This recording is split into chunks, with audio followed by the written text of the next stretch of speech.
everyone. Welcome to our live cast today. And I'm Rina Lang, and I'm one of the co-founders of the Coaching Connection community. And with me today here is as well, of course, my partner in crime, Ildiko, and who is also the other co-founder of this coaching community. And today we are actually very pleased to welcome Trevor Davis with us. I met Trevor a few weeks ago, and as you know, we always are scouting the internet, Facebook for interesting speakers and who can come and teach us something interesting that is relevant for coaches and their coaching businesses. And so when we connected with Trevor, I found it really, really interesting. And today he's here to talk to us about some of the copywriting frameworks that might help us really get started. I know many of you are still struggling, including myself, really getting copywriting done. And I've neglected that area as long as I could, but I think that's what's on my to-do list, main priority for the rest of the year. So I look very, very much forward to learning from Trevor. So tell us a bit more about yourself. What is it that you do, and how did you get started as a copywriter? And I know you specialize on coaches, so I'm very excited to present you actually a copywriter that really works with coaches and such. So share a bit more about yourself. Yeah, sure thing. Thank you, Rina and Nico, for having me today. I'm very excited to share everything I can about what I've learned about copywriting and content writing with the community.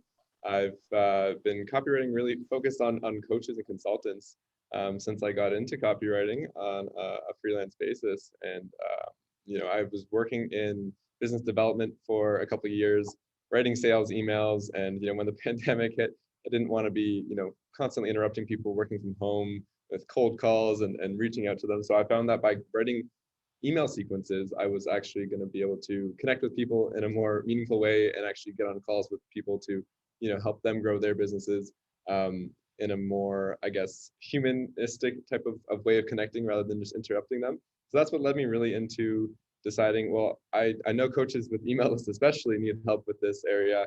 And that's my real focus right now is working with coaches on having emails really help convert more of their leads into actually paying clients. And that's led me into working with coaches on all types of different copywriting projects and helping them with their Facebook, their Instagram, social content as well. And it's just a niche, a group of people that you all know are really well aligned with my values and how I like to work. And I think at the end of the day with copywriting, it's about writing in a human way, and what better audience other than coaches, as you all know, I'm sure, that we're really connecting human to human. So I'm excited to be here and share with you guys today.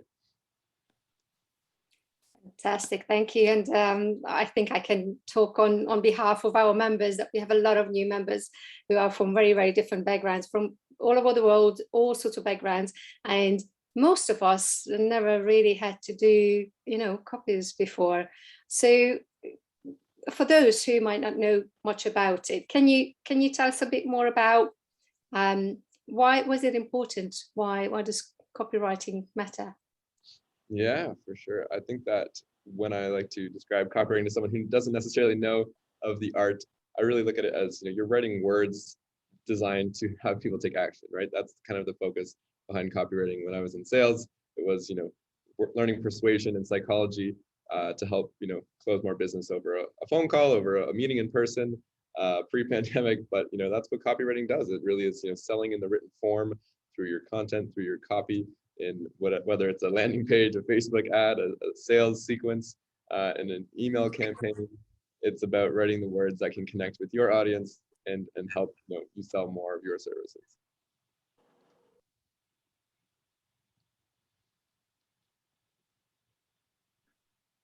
Hard moving around, spotlight here, spotlight there. What is one of the most common myths about copywriting that you would like to debunk at this point? I'm sure you worked with coaches a lot, and there is a bit of fear going around. So I know there is a lot of wrong beliefs or wrong understanding about what copywriting is. So what have you observed? Yeah, great question. I mean, I think just having described what I define copywriting as, I've seen a lot of people who really don't know about the art of copywriting consider it, oh, is that related to trademarks and intellectual property copyrights? No, it's nothing about intellectual property. It's really about like I said, writing words that can help people take action. And a big myth that I find that people have is thinking that they're not a good writer. And it's really not about, your ability to put out essays or write, great, I didn't find myself a great writer in English class in high school. Writing essays or on literature or certain things in fiction stories were never exciting to me. So I think that that's a common myth that people will have because they weren't great writers in the past. They don't see themselves capable of being a good copywriter, and they feel fear about writing content that they're sharing with their community, with their audience on social media, in their emails. Again, it's not about just being a great writer. Some of the greats, the classics in copywriting and advertising always said, you're not writing copy, you're really building copy. And that's what we're going to talk about today with some of these frameworks, because it really is just about plugging and playing, punching things in to make your copy have a good flow to it and to have a good structure to it. And it doesn't have to be as overwhelming and complicated as some people like to think it is. That's fantastic. And a lot of us are new to copy, as I mentioned, and obviously very often those structures, those templates, those some sort of the structure to it really helps to start off. So what would you recommend to new coaches or people who are new to copywriting, or maybe not so new to it but haven't quite got it yet? What would you suggest they could try to start with that will help them find their ease and flow, so it doesn't feel so hard and a struggle? What kind of things can they draw on? What skills, what knowledge, what passion, whatever it is? What can they draw on that you think will make it easier for any coach, no matter how experienced, to make copy a bit easier to write for themselves? Do you know what I mean? Yeah, for sure. Great question. I think that that's really where I always say the first step of any copywriting project is to learn as much as you possibly can about who you're writing to, right? If you don't know your niche, you'll hear it over and over, I'm sure, in the coaching consulting space. You guys have all heard, to narrow your niche, to know your client avatar. All of these things aren't just buzzwords that people like throwing around for fun. It's because it is the essential first step of writing great copy. If you don't know who you're writing to, if you don't know what their pain points are, what's keeping them up at night, what type of transformation are they really looking for, then you can't really write in a way that's going to be tailored to them and to their needs. So that's really the first point that I would say. If you are struggling with copy, it might be because you don't quite know who you're writing to and what their points of pain or pleasure, really what they're looking to create and what problems they're facing. And I've got a whole list of questions. Feel free to shoot me a message after this to get that workflow. But that's what I start with every copywriting project I do.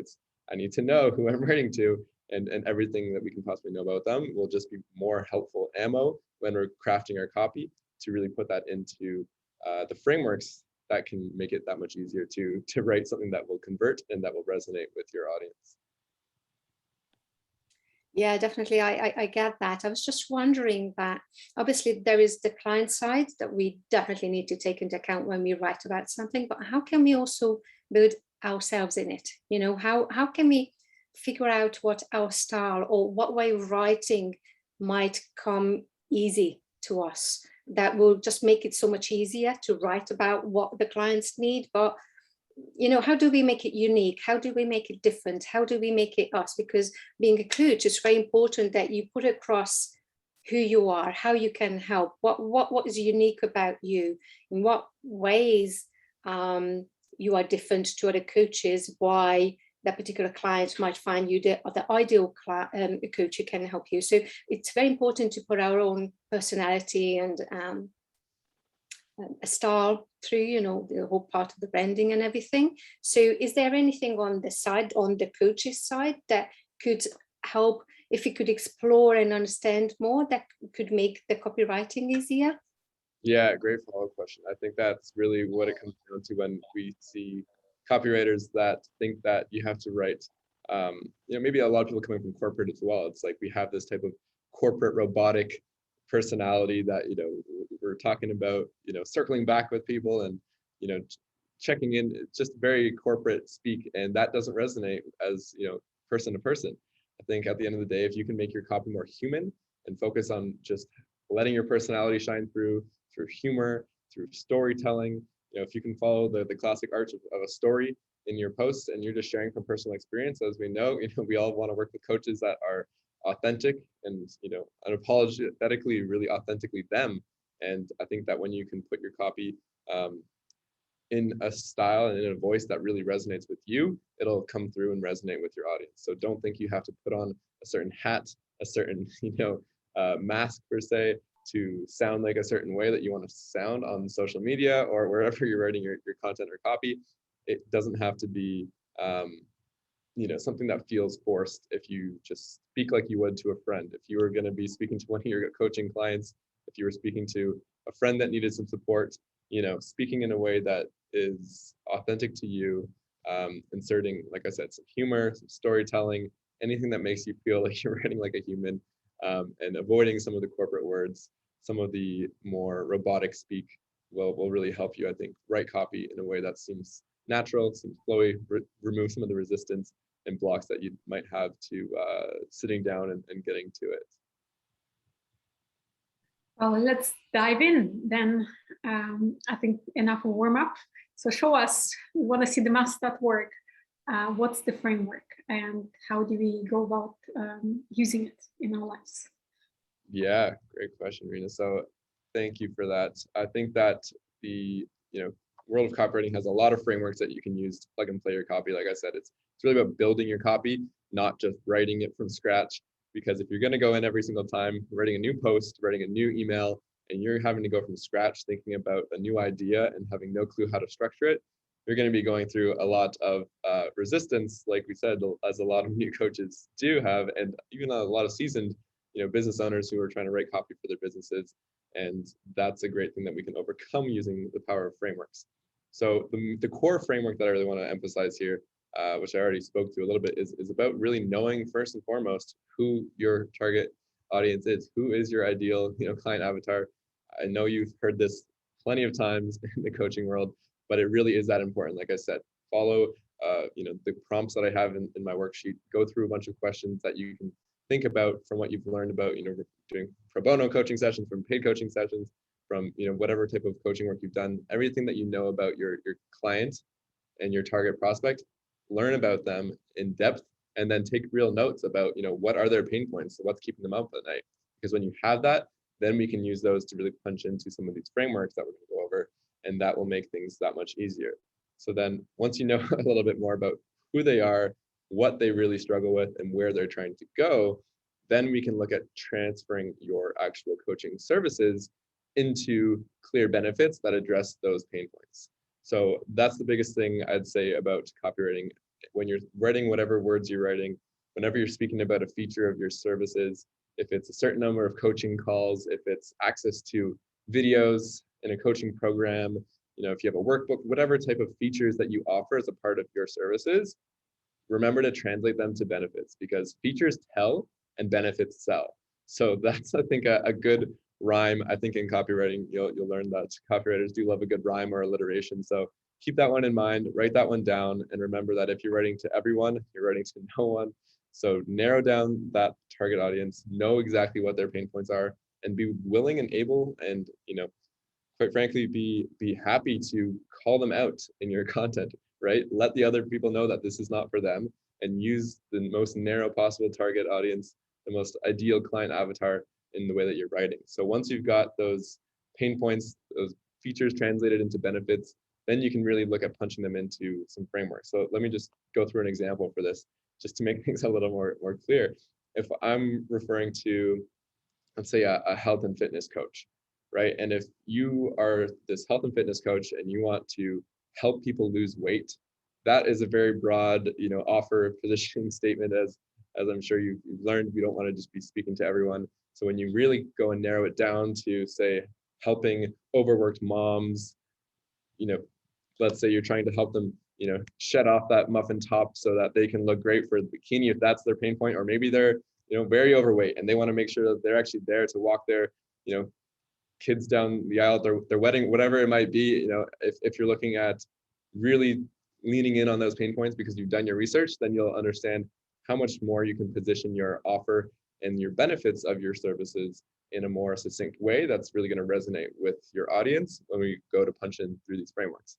So I think that is the core framework that you really want to work with, running through the steps of writing copy and knowing who you're writing to, because then you can really build your copy rather than write it by using certain frameworks. So any of the frameworks will typically revolve around knowing the problem, right? Knowing where there's a pain point, and that's where you can really lean in on and work around the few frameworks that I'll share here. So you may have heard of the ADA framework or the PAS framework. There's a lot of frameworks out there, and I won't go into too many details on them. I think that they're always more helpful when I do copy coaching to help you work through your actual offer through the framework itself. So again, anyone who's on this call, happy to offer you a free copy audit, see where you're at with yours, and see how we can really run through some frameworks in some more detail. But what I'd like to say for the core frameworks that you can work with are, know that it starts with the attention grabbing hook, right? If you don't have a strong headline, they're not going to read the rest of your content. It doesn't matter how great an email is if the subject line doesn't lead to someone opening the email, right? It doesn't matter if you have a great post where you're so authentic and it's going to resonate with exactly who your target client avatar is. And if they're not going to ever read the rest of the post because you had a hook that wasn't very catchy. So that's the same thing in the beginning of a video, right? Anything that we see on Facebook or Instagram, an ad that catches our attention, it's the actual hook, the headline that you need to focus on to begin with. And that is really where you can plug into certain frameworks like the AIDA, the ADA framework. The first one is to really grab their attention, right? When you can grab your client avatar's attention by, like I said, calling out overworked moms or calling out exactly who you're speaking to in the actual headline, then it will pull them in and really make sure that everyone else is skipping that post, and that you're only going to bring in the people who really will connect with you in your authentic content. So that's the A in the ADA framework. Then you really want to go in after you've got them hooked with your initial headline and move into creating interest, right? That's where storytelling can be super helpful. If you're working with some power words and knowing their pain points and working with how they can potentially transform and tell that story, go through that struggle that you did on your own, make them interested in what you're talking about. And that's where you will actually reel people in and want to have them go into the next letter of the framework, which is create desire, right? If you've been the expert and you've gone through and lost that weight and you had the worry about not making it, not sticking around for the long haul with being able to raise your kids, then that was a huge pain point that you had, and you transformed your life through the solution that you created. That is a huge desire type of story that you can use to create desire. And when you create desire, you need to then translate that into demand, right? You want your client avatar to feel like they need your services to appeal to that pain point that they're having, so that you can help transform their lives and bring them to the end result that they want. And then we come into the second A of the framework, and that is the call to action. We've all heard it. You got to have a call to action in your posts. You got to have some way of letting people know what they need to do. Because if you just tell a great story and then pull on people's heartstrings, or if you really push on those pain points and get them interested in you, and you've created a desire, and then you say, okay, thanks, have a great day, they'll keep scrolling, right? So you've got to get people to stop initially on their timeline or in their inbox with a great headline, move through creating interest and desire, lead that into demand, and then call them into your world. Let them know that you want them to like that post, share that post, comment on the post. If you want them to click in to book a link, whatever that call to action is, make sure that there's a clear call to action there. And I'll just add one more thing in on calls to action. If you can get more creative, if it's a sales page, you don't need to have the generic buy now button or order here, right? We've seen that in enough type of e-commerce businesses or whatever type of industry that sells, especially with products. When you're selling a service, a transformation, you can really drill in your actual benefit and the transformation you'll be offering people through that button. So it might be, shed those 20 pounds now, or, write less, sell more. Some way that you can create a call to action that's driven through the value and the actual transformation that you're going to be providing. Does that first framework make sense to you guys? Any questions popping up from that? Yeah, I have one question, I guess here. You mentioned headlines and such for emails. Let's say many of us here, we might not be using emails yet, but maybe we're more into posting on Facebook, social media, LinkedIn and such. So do you still integrate a headline there as well? Or is there any difference between email and a Facebook post? Yeah, while there is a difference, the framework and I guess the basis of having a hook at the beginning of your content, of your social media post, is still essential. I'd say even if it's a first couple lines of a story that you're going to jump right into, make a punchy, starting line to really hook people in and want to read more. If it's going to be, I'm just thinking of examples for this type of niche that I've gone off on here.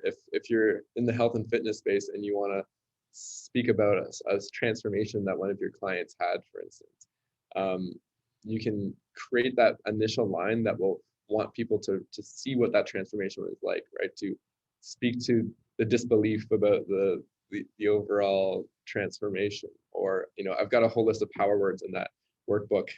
Using power words is a great way to get people into your world and get excited to read more and learn more. So inserting power words, giving people clear directives on how something is going to change for them, feeling like there's going to be a value add in that post, giving them specific takeaways they might get. It doesn't have to be a separate subject line that's completely different from the post, but something that will capture people's attention nonetheless and give them a reason to stop scrolling down their timelines, right? You want to reel them in and give them something right off the bat that will want them to click on that show more button or open up the rest of that post and read more and learn more about you and your offer. What are some of the best practices around copywriting that one should be aware of? Yeah, I think that the best practices are really working with frameworks, like I've said a few times now, but also working with the stage that you're at, right? I think that we see a lot of marketing strategies working as coaches and wanting to jump to the last stage of sending out those emails to an email list or running the Facebook ads in the funnel. And if you haven't really validated your offer yet and worked with more clients on a one-on-one basis or wherever you're at in your stages of coaching, there will be different practices that I think are best for you at different stages. So for a starting out coach and you're just working on building up that brand, building up your presence online, I would say biggest thing that you can do is work within these frameworks on telling stories and letting people into your world. If you haven't shared a story on your Facebook, put out a few stories through copywriting frameworks to kind of speak to what your problems were and how you transformed or how you've transformed a client's life. Use video if you want. You can follow the same frameworks in video. Whatever way is going to be most authentic for you to show up online. I think that is a key best practice that we can all remember here, right? If you're not as comfortable on video, you can jump into audio if you're on Clubhouse or any of these new ones that are popping up. But I think that when you're writing your Facebook posts, stick to being authentically you. That's a best practice that sticks, I think, for every stage of coaching and with every platform. So that's one best practice I think for beginning coaches that I can't stress enough. Be authentic. Don't make it a big deal. Just share authentically using some of these frameworks and you'll get great results. I actually have in my guidebook a few types of posts that you can really put out for Facebook if you're unsure of how to structure your story, how to structure your own transformation. So again, shoot me a message and I'm happy to share that with you guys. But I think when you do move through the stages and you do have, maybe you're at a group coaching program or you are spending money on Facebook ads, then you can really focus on the best practices of email marketing and really work with email copy, because there's a lot of power to writing compelling email sequences and creating some sense of omnipresence on social media. So that's one thing that I would say at a later stage is a best practice. Do as much as you can to add value to your audience. And this is really true at every stage. Even if you're focusing on just one platform, add as much value to your audience as you can, right? So you can really be seen as the expert in the particular niche or core offering that you have as a coach to deliver that value to your client. So when they think about you, they'll be, or when they think about that problem, they'll be sure to think about you because you created that awareness in their mind on their timeline, so that they can think about, who can help me shed those pounds, right? That health and fitness coach I saw on Facebook that I've been connected with, I know that she's had great stories with herself and with her clients. I should connect with her. So that's true at every stage. If it's just on one platform, it's on two. If you're moving on to email as well, focus on hitting those pain points and providing value across as much of the platforms that you're on as possible.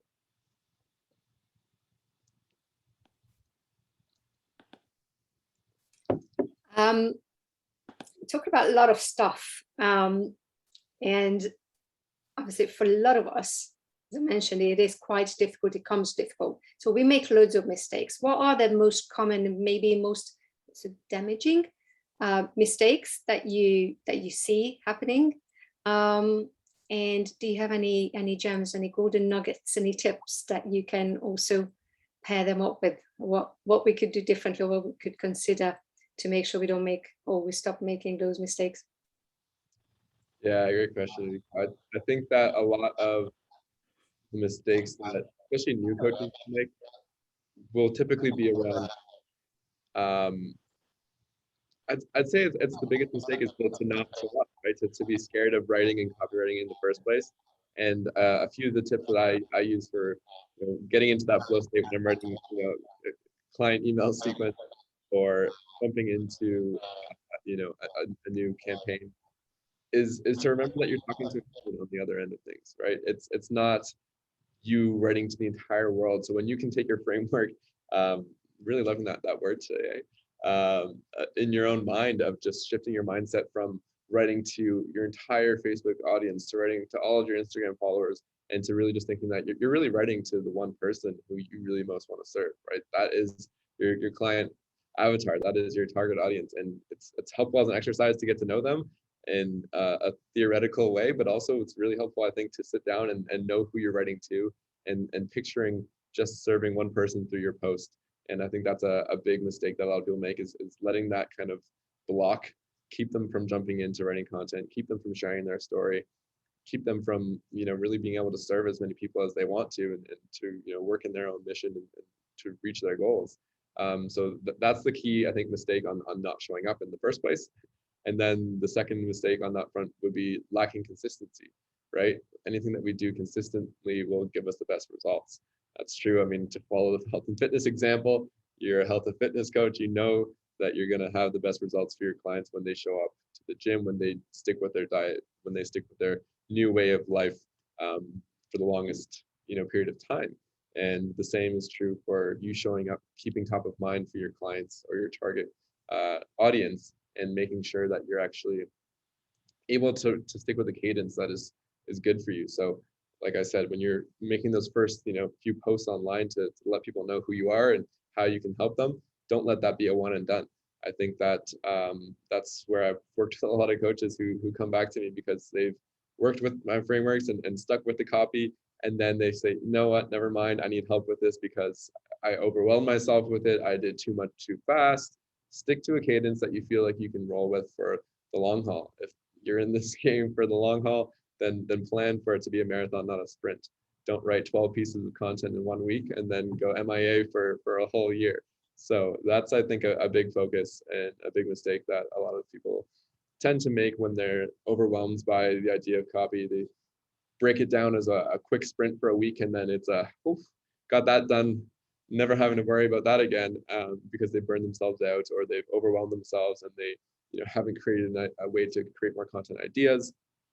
And that's another, I think, mistake that I'll cover for right now. Just not having a way to capture your ideas. If you're on a call with a coaching client and you hear them talking about a problem, write that down, record a quick video or a voice note right after. If you have ideas that you can work with and you have a bank of content ideas or problems and key pain points that you can work with that whenever you need to come up with more content.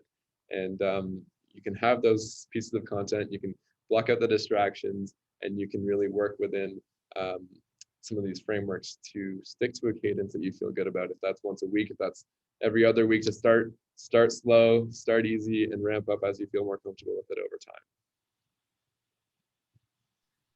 I guess my next question is, how does it look like actually to work with you? What's the process? Do you coach or teach the coach to write the content on their own, or do you actually do it for them, or how does it look like? Yeah, so I love to step into, my clients' voice and their world and really own, being that type of ghostwriter for them. That's one way that I do support a lot of my clients. I write the emails for them. I write, the posts that they share into their Facebook group. I write, the content that they put out onto their socials, and they feed me with ideas about their backstory, about certain things that they've done. And then I can come through and work my magic to make it sound like them and to, be also high converting. So that's the one way. As a copywriter, I work with a lot of coaches, but I know as starting out coaches who want to really, master that way that they communicate and learn how they can really share more with their audience and to really develop the skill set of copywriting themselves. I do love working with coaches on all fronts, but really in helping them kind of take everything they've learned about their target audience and really learn about their niche and who they're really going to be offering, and how we can translate those services into the features and the actual benefits that we can then use in these frameworks, and some more advanced frameworks as well. So I do offer copywriting coaching as well for coaches to work together and to take that type of core research and the basic stories that you might have in some way, shape, or form, and craft them into compelling stories, compelling copy that can actually help you sell more of your services online.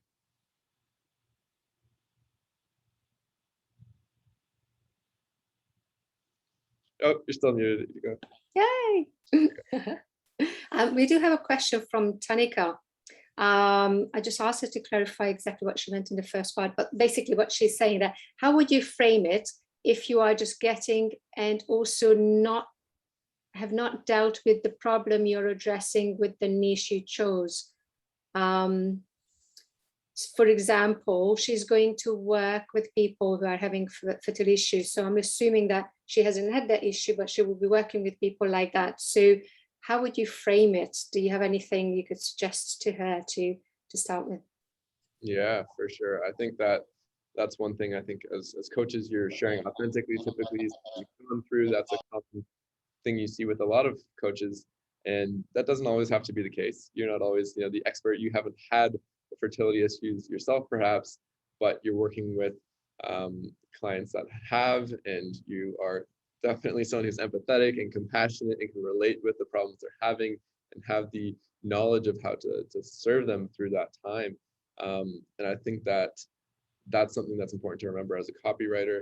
If you're putting on the copywriting hat, if you're a coach who's putting on the hat of empathizing with your target clients' problems and their pain points, you don't need to be necessarily the expert in that space.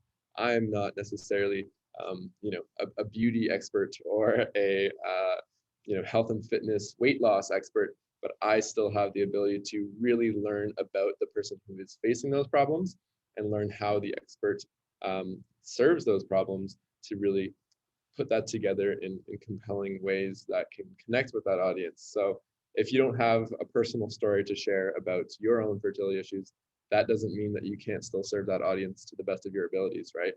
I think that in those types of spaces, when you can show that empathy, show that compassion, and share that you do have the expertise and the tools and the guidance that can help people through those really tough times, and really get them to the end result, if that's to actually be able to improve their ability to conceive a child, or whatever that type of problem that you're going through is. I think that it's important to really do more research and really work through some of those steps that I said initially, because that'll give you a lot more clarity, I think, to be able to connect with that audience if you don't have those personal stories, and create content that doesn't have to be necessarily about you, but about conversations you've had, about things that you've learned, and about the overall benefits of how you can help them transform their lives and the situation at hand. I hope that helps. Let me know if you have a follow-up question.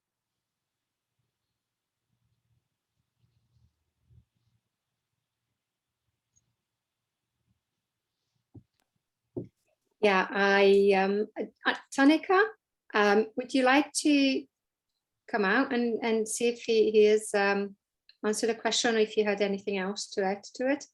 It would be great. Or anyone else, if you have any questions, please do put your hands up or put your questions in the chat, and we'll be reading them out for you. And in the meantime, perhaps, oh, sorry, did I hear a voice? Oh, I don't know.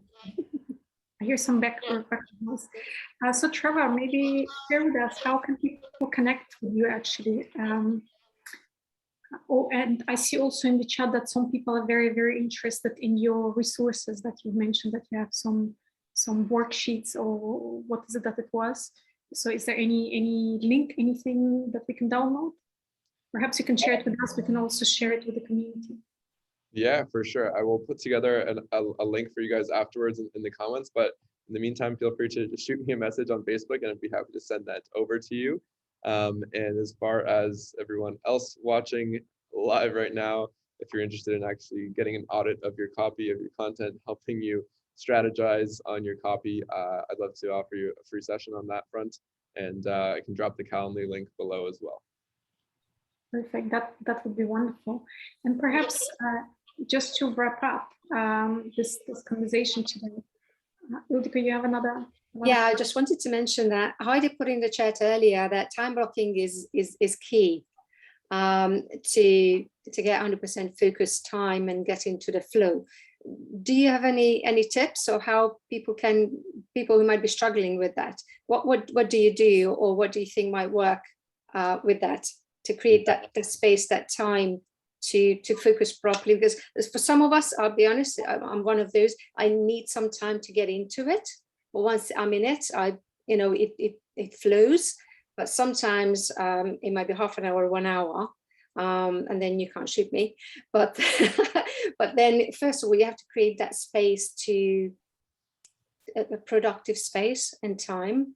Do you have any tips on that, or what people can try? I definitely have lots of tips on that. I've found my workflow, over time through trial and error, and learning the best ways for me. And I think that everyone works differently. But as coaches, you've got an amazing opportunity to kind of separate your time out through what might be some more, introverted, focused writing time, or planning time. And you do have the opportunity to be doing things on video, speaking with your clients in person. And I think that that's been a great way for me to learn how to break down when is the best time for me to be writing copy, and when is the best time for me to be taking calls, or connecting, doing other things. And that's a big, I think, tool that I've learned for myself. I'm typically a better morning writer. I know that that's when the creative juices are flowing, and when I can really sit down and get into a state of flow. So find the time that works best for you. If that's in the morning or in the evening, block out that time and make it sacred. I'd say if you're doing a content batch for the week, maybe you want to give yourself a marketing Monday and just block out the thing in the morning. Eat that frog, as fellow Torontonian Brian Tracy would say, and do the hardest thing first. If you're finding that's a challenge for you, block out the time, let yourself get into it. And I like to work on theme days. I think that if you can theme your days, and you can have maybe a coaching block in the afternoon, and you can do a writing block in the morning, and you can even split your theme day between some more of the introverted time and the extroverted time, knowing that you might have an energy dip in the afternoon like I do. Work within your best type of time blocks, and use some of the different strategies out there. If you're a fan of the Pomodoro technique for getting small things done, that's great. You might need more than just a 25-minute time block for writing to let yourself get into it. And if that's the case for you, then give yourself the time and space you need to get into it. Use a timer. Use some of the tools like rescue time or timeout, or some of the things that will give you a time break, so how long you've been focusing for. Get into a groove with what you really need, and learn to block out that time for however much you find you really need. got lots of tips and tricks on how to really get into a flow state for your writing and make that the most effortless process for sure. So great question. Perhaps one question that I also have is, are there any books that you can recommend to us? What are some of your favorites around copywriting? Yeah, I would say, there's so many classics on advertising and copywriting to get into. I'm just thinking for coaches to really get the most value of what you really need for, writing compelling copy. I'd say beyond even copywriting, learning the elements of human psychology and persuasion are massively helpful. So I'd say, going for Cialdini's Influence is probably my all-time favorite that I'll put on that list. If you can go through that book and really learn about some of the laws of human nature, if you can go through and learn about the law of reciprocity and how you're able to add value and people want to be able to connect and give value back to you, if you're able to go through that book and really take some notes and some action steps, I could say that would be a great first starting place for anyone who hasn't read it. And there's it's called Influence, just Influence, and that's a copywriter's essential. So put that one on your list, add it to the Amazon, the Audible library, or put it on your bookshelf. And I've got a lot more where that came from. If you get through that one and have some specifics around some more copywriting basics, I can definitely recommend a few more. Perhaps you could write a post in our community in the next couple of days and recommend a few books. That would be actually great. So maybe watch the space for a post from Trevor with some suggestions, maybe top 5 books, or maybe even top 5 workshops or so that people can do, or YouTube videos people can watch. And so just as a closing remark, what do you think is one of the biggest mindset shifts coaches should make to really become much better at copywriting? Yeah, I think as coaches, you are all such great, mission-driven people. I mean, for myself, being a copy coach, I want to see my clients, do better, write better. And I know that all of you really want to do the same for your clients. So when you can get into that mindset that when you're writing sales copy or when you're writing a story that is about yourself or a client, and you come in with a good call to action to invite people for, a call or for, some further steps to get them into your world, selling is something that I think a lot of people have blocks over. And if you can think of either selling on a call or through a written sales page, or even just through any of your content and your copy as serving, and the more you can get your great services into the hands of those that need them, that is, I think, a core mindset shift that will help you sell more and really make a bigger impact. So don't be afraid to sell. Don't be afraid to make calls to action that are bringing people into your world that are going to be able to allow you to serve them better. At the end of the day, you coaches are all here to serve and to support your target clients. And when you can write compelling copy and use some of these frameworks we've gone over and be up to date on what type of problems they're facing and apply the elements of human persuasion, you can actually deliver more on your mission and on your purpose through your work. Trevor, our audience is asking for your contact details. Would you like to share? Sure thing. So you can either connect with me over at that Calendly link, find me on Facebook at Trevor Davis, same on LinkedIn. You can email me at trevor@aligningentrepreneurs.com. Aligning Entrepreneurs, we're here to help you align your offers with your audience. And you can also just check out the website, aligningentrepreneurs.com. And I would love to connect with you in the inbox, in Messenger, on Facebook, or wherever suits you best. Feel free to book a call with me, and I'd be happy to take this chat offline.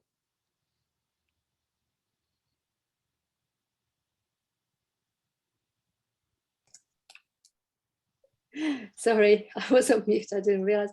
I was just typing it in for you, and Rena's done too. There you go. So Trevor Davis on LinkedIn, and the email address is trevor@aligningentrepreneurs.com. Yeah. Cool. That- Thank you very much. Anyone else has any questions, please just raise your hand. We can use this time for Trevor to be able to help you if you've got anything else at all. Other than that, thank you so much for being here. Those of you who joined us and those of you who have been watching us on Facebook and those who will be watching the replay. So Trevor, thank you so much for your time. Thank you so much for sharing your frameworks and such, and for motivating us to actually give copywriting another chance. My pleasure. Trevor, we've got Tanika's hand up. Looks like she might have a question. Great. Ah, Oh, Sorry, I think I was trying to press unmute and we're both trying to do it at the same time. Thank you for talking to us today, first off. But I was wondering, how do you relate to your target, or like your client, your avatar? If you haven't specifically like gone through that, but being affected in it, right? Like, I'm dealing with infertility and somebody was like, oh, don't be too like, oh, because that puts you in a different category and then they might not want to work with you. But then how do I really speak to that and speak to them? I know like their pain points and I know the struggles, but I feel like I still might possibly miss the mark, if that makes sense. So just to clarify, and thank you for the question and sharing your story. Willingness to, I guess, be vulnerable about things that you've experienced yourself, or about the actual transformation, finding the solution yourself. Right. I haven't gone through the challenge, nor like I'm just starting out. So I don't have, like you were talking about, you can talk about the transformations that other clients of yours have had or that you've gone through, but I haven't had any of those experiences because I'm just now getting started. So how would I write effective copy talking about a transformation on a program that I've never executed and I've never had to like go through this, right? My challenges have been in other areas of like, health and things like that. But never, for instance, like with infertility specifically, which is what I'm going to be working with. Right. I mean, it sounds like you've found a great niche and a great audience that you want to serve. And if you haven't necessarily experienced that specifically, I think that's where you can really benefit from really digging in even more. I like to keep pushing on digging into those pain points. Is your offer to help them go through from A to Z of being able to conceive a child, or is it to really help them manage the mental struggles that come up with facing health issues and the physical challenges and the interrelational challenges that pop up? Is it something that you can speak to from your own past health issues or experiences around those pieces of the pie? If you don't have the ability to say you've gone through it yourself and can see the light on the other side, then I think that's a great place to speak to some of the more process-based challenges. If your offer is to offer the emotional support or the mental challenges that you've faced yourself, or that what they're like from previous situations, because as we know, without the health in something in your own life or in something of what you're trying to achieve, like conceiving a child, it can be hard to have quality of life in other areas when that's your main focus. And I think that health and fitness is something that you can really draw on other experiences, other stories, and it doesn't always have to be about the actual physical, about the science or whatever is involved in the particular fertility solution, but there's a lot underlying that you can connect with, that you can put content out about, that is also connecting to the pain points and the struggles of your target audience. So does that make sense? Great, thank you for the question, Tanika. Nancy, feel free to unmute yourself. I see you have also a question. Yeah, okay. Hello, Trevor. Oh, you hear me? Okay.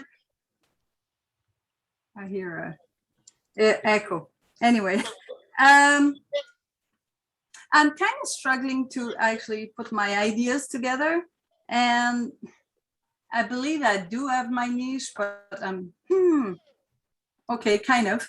But like I get stuck with just answering an email because I just found out that somebody emailed me to ask me what was my program and like what I offered and stuff, and I just whoa. So when am I supposed to call you? Yeah, great question. I think that is an important thing to acknowledge and see. Yeah, you think you might have your niche entirely dialed in, but do you have your positioning? Do you have your offer well structured and clearly articulated, right? I think those are all very key pieces of being able to first establish to communicate the most effective copy. And I work with clients that have their offer dialed in and they've completely worked on their positioning. They've changed it from stuff they've put in the market, from work they've done with coaches and what they've heard back from them.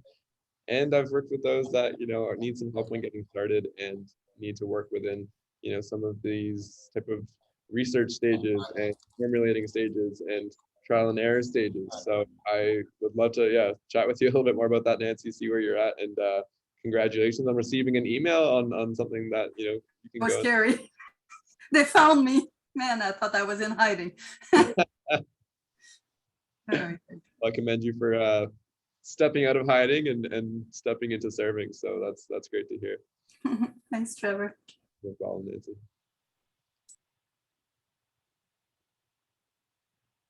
Okay. Yeah, Excellent. I can't see any more questions.